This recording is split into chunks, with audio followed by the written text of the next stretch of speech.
সপ্তাহ দুয়েক পর জাতীয় স্টেডিয়াম ঢাকা আনুষ্ঠানিকভাবে বাফুফেকে বুঝিয়ে দেবে ক্রীড়া পরিষদ।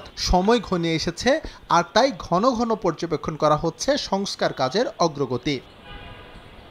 এদিন বেশ গুরুত্ব সহকারে পর্যবেক্ষণ করা হয়েছে স্টেডিয়ামে ভুলভাবে বসানো চেয়ারগুলো। দর্শকের চলাচলের সুবিধা বিবেচনায় সেগুলো সরানোর কথা বলেছে বাফুফে। এছাড়াও স্টেডিয়ামের যেসব পজিশন থেকে খেলা ঠিকভাবে দেখা যায় না, সরানো হবে সেখানকার চেয়ারও। বিভিন্ন জায়গায় গ্যাপ করতে হবে, চেয়ার উঠাতে হবে ওয়াকওয়ে করার জন্য।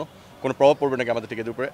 এখন পর্যন্ত আমি বলতে পারি ইনশাল্লাহ কোনো প্রভাব পড়বে না, বিকজ আমরা এই চেয়ারগুলি সরায় বিভিন্ন জায়গায় যেখানে এমটি স্পেস আছে ওখানে আমরা ফিল করব। 1 নম্বর। 2 নম্বর হলো আমরা অনেক জায়গায় খুঁজে পেয়েছি আজকে যেখানে ভিজুয়ালি অ্যাট্রাকটিভ না, মানে ভিজুয়াল খেলাটা দেখতে পারবে না বিভিন্ন কর্নারের মাঠের।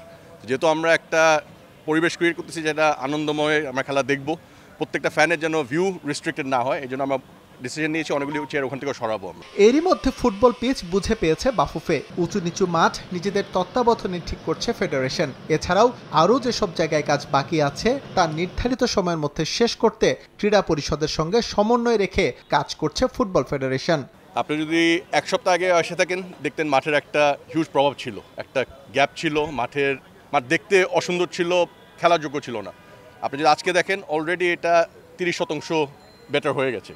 এটা আরও 30% আমি হোপফুল যে আগামী 7 দিনের ভিতরে আরও 30% ভালো হবে। আর আমি হোপফুল যে মে মাসের 22 তারিখে যেদিন আমাদের মেইন হ্যান্ডওভার ডেট, ওই দিনের ভিতরে আমরা মাঠ রেডি করে বিএফএফ এর কাছে হ্যান্ডওভার করে দিতে পারবো খেলার উপযোগের জন্য।